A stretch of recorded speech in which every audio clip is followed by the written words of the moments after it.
Hey, how's it going? My name's Sam. I'm a personal trainer with Fitstra.com, and this video is all about resistance training for beginners. So if you're brand new to the gym and you have no idea what to do, or you used to be in great shape, have taken a lot of time off, and now you want to get back in shape, this is a great place to start.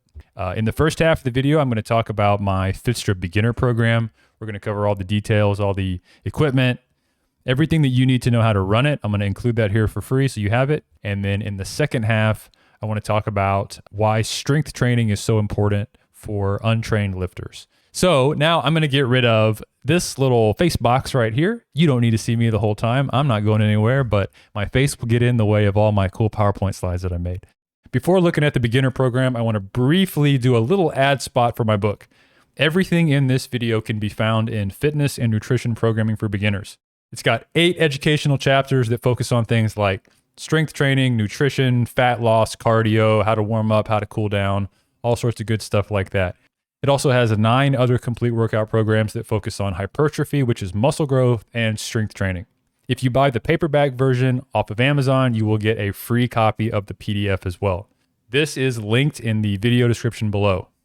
Also linked below is the full beginner program. You can download the PDF for free. It's got all the program details that explain everything from what the exercises are, what certain abbreviations mean, and at the very bottom of the page, there is a video form library to help you get started if you don't know how to do certain exercises. Here's the simplified version of the Fitstra beginner program. As you can see, there are only 2 days. It is very, very simple. Day A is a full body workout and day B is a full body workout. At the top in black, we have our warm up. Next in white are the resistance training exercises. In light gray, abs and core work. Dark gray has our cardio, and black at the bottom is our cool down. The structure is the same, but the resistance training exercises in the white section are different. Starting with day A, we have a squat, row, Romanian deadlift, and bench press. All exercises are 3 sets of 6 reps. Day B, we have deadlift, overhead press, lunge, and chin up. The exercises listed in the parentheses are the standard and modification exercises. So for example, look at the squat on day A. The first exercise listed is a barbell back squat. So that is your standard. You should work towards that. That's the exercise that I want you to master. Get really, really good at that first exercise. So for day A, that would be a barbell back squat. I would suggest low, but low or high is fine. A barbell row is next, a barbell Romanian deadlift, and then barbell bench press. So it's a lot of barbell work. Get used to the barbell. Day B is a barbell conventional deadlift, followed by a barbell overhead press. Third is a barbell reverse lunge. And last is a weighted chin up. You're not going to be able to do all this stuff most likely on day 1. That's fine. Work with one of these exercises and work your way up. The pattern is very, very simple. It's A, B, back to A, and then back to B. And then you just keep repeating that over and over and over again until you hit a strength plateau.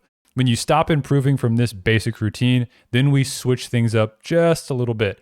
For a lot of people, this 2 times a week is going to last 2 to 6 months. You'll be able to see progress for quite a while. If you're brand new and you have no clue what you're doing, you have a ton of room to grow, and you don't really need a lot of complexity in your program during the week. So keep things simple. But let's say after 6 months, this is either incredibly boring or it stops being effective, or some combination of the two. A really, really simple solution is to simply just add a 3rd day. The 3 times per week is ABA, BAB, with at least a day of rest in between. Please don't overthink this. It is designed to be as simple as possible. Consistency is the most important thing at the beginning. If you have a barbell and some plates, a lifting rack, and a pull-up bar, theoretically you can do everything in this program. But it's going to be kind of difficult if you're just starting off. Because you're brand new to lifting or you're not in peak physical condition, certain exercises like a chin up, a barbell row, these things might not be very easy on your very first day, and having some accessory equipment or some alternatives are going to help a ton. So I would recommend that most people have access to these top 2 tiers, the black box and the purple box. To accompany your barbell and plates, lifting rack, and pull-up bar, I would also make sure that you have some dumbbells or kettlebells. strength bands, an exercise mat, a foam roller, a suspension trainer, and a heart rate monitor. Some nice to haves are listed at the bottom down there: a lat pull down machine, a hamstring curl, and some parallel dip bars. If you have everything that's on this slide right here, you can run just about any workout program that's out there. One of the most common questions I get from new lifters is, how much weight should I use? The most important thing at the beginning is to work with a weight that you can safely move, you have good form, and you can get all 6 reps for all 3 sets. You should aim for an RPE, or a rating of perceived exertion, of at least 7 out of 10. For most new lifters, if you're at around 7, when you rack the bar up, ideally you should be thinking to yourself, I probably could have done 7 or 8, but I stopped at 6. The next time you do that exercise, like the next week, in theory, you should be able to add a little bit of weight, and then you keep repeating that cycle week in, week out, and before you know it, you're way stronger than you were. Even though this program doesn't use a 1 rep max percentage, we can still calculate it if you just want to know what it is. Anything that you can move 6 times is about 85% of your 1 rep max. So we would take the amount of weight that was moved and divide that by the corresponding 1 rep max percentage. For 6 reps, it's 85. Divide 135 by 0.85 and we get 158.8, which is about 160. So if you can move 135 6 times, your 1 rep max for bench press is about 160, something like that. Finally, supplemental fat loss cardio. All Fitstra programs, including the beginner, have a ton of cardio that's designed to specifically help you target fat. So if you're trying to lose some weight and build muscle at the same time, and you're a beginner, you can do it. These cardio programs include low high intensity split style cardio, low intensity steady state, and high intensity interval training. All the details that explain how to read this setup are included in the program. As I mentioned before, at some point you will hit a plateau and need to move on to a more advanced program. If you do a little homework and read some reviews online, you'll find that there are a ton of great programs out there available for you to run next. But I've got a few as well that I want to show you here. My full body, upper lower LPPLU and legs push pull programs vary from 3 to 6 times per week. They focus on hypertrophy and strength, and all of these are at least 10 weeks in length. Unlike the beginner program, these have progressive overloading, and they're a great way to keep advancing once you've maxed out your beginner gains. These are also linked below. Let's switch gears now and talk about why strength training is so important for untrained lifters. If you're untrained or have little to no recent exercise experience, you're basically superhuman, and most standard resistance training rules won't apply to you. As a beginner, you'll make massive weekly leaps in strength, muscular size, and cardiovascular endurance. Good program design or bad, you'll continue to improve. But the bad habits that initially worked well will eventually become ineffective and impede future growth. To set yourself up for long-term success, take advantage of this accelerated progress phase by properly learning the basics and implementing smart habits. How should beginners start? First, set a goal for yourself and have a clearly defined reason to train. Interested in bodybuilding? Great. Want to improve strength so you're better on the Pilates reformer? Fantastic. There's no wrong answer here. Be sure to know what you're working towards. All programs need direction. Next, focus on building a solid foundation of strength. Strong muscles increase our growth potential and improve the quality of non-lifting activities like running, climbing, dancing, etc. All aspects of your life will improve if you can move with less effort. Strength is easy to improve at the beginning because initial weakness isn't caused entirely by a lack of muscle mass. Instead, a novice's inability to lift heavier loads is typically caused by poor neuromuscular coordination and a lack of motor control.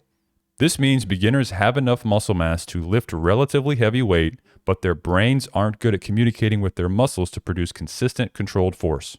By treating strength as a skill and practicing it often, new lifters can learn to be strong and simultaneously build a significant amount of new muscle with a modest level of effort. That's a training win-win. The learning phase for strength is intentionally very simple. Beginners should focus on non-periodized, full-body workouts that are performed 2 to 3 times per week. Each session should contain 3 to 4 working sets per exercise. Each set should contain 5 to 8 reps with a challenging weight. Avoid failure and leave 1 to 2 reps in reserve per set most of the time. Aim to add a moderate amount of weight to your lifts weekly. These suggestions mean that you can basically do the same workouts every week and only need to focus on adding small amounts of weight when appropriate. Reducing initial program complexity helps beginners develop proper form, spatial awareness, and an understanding of their physical capabilities. The Fitstra Beginner program follows these suggestions, and the first 2 weeks are listed here. This sample section contains 2 different weeks where workouts A and B alternate each day.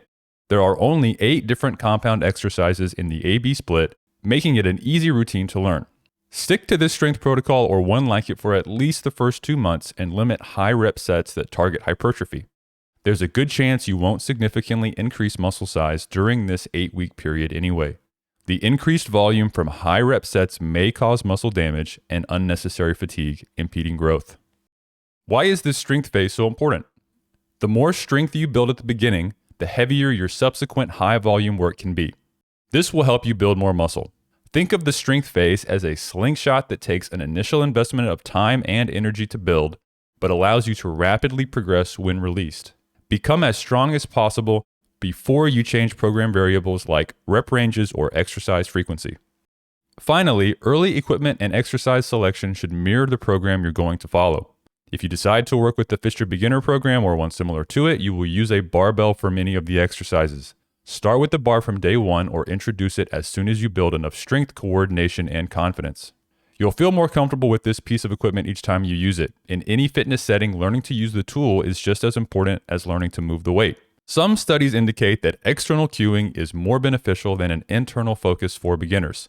This means novice lifters should visualize the bar path and prioritize form rather than trying to activate a muscle. As movements become more familiar, focus on contracting the muscles being worked in each exercise. Because there's not an exact duration for the beginner phase, closely monitor your weekly progress to determine when you've reached an intermediate experience level. This point is typically defined by a strength plateau.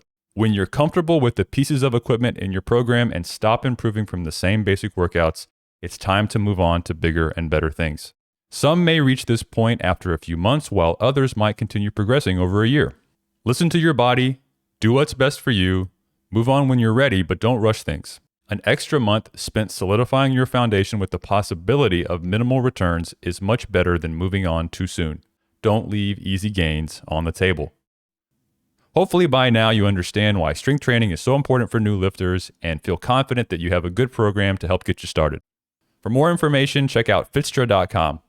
Thanks for watching.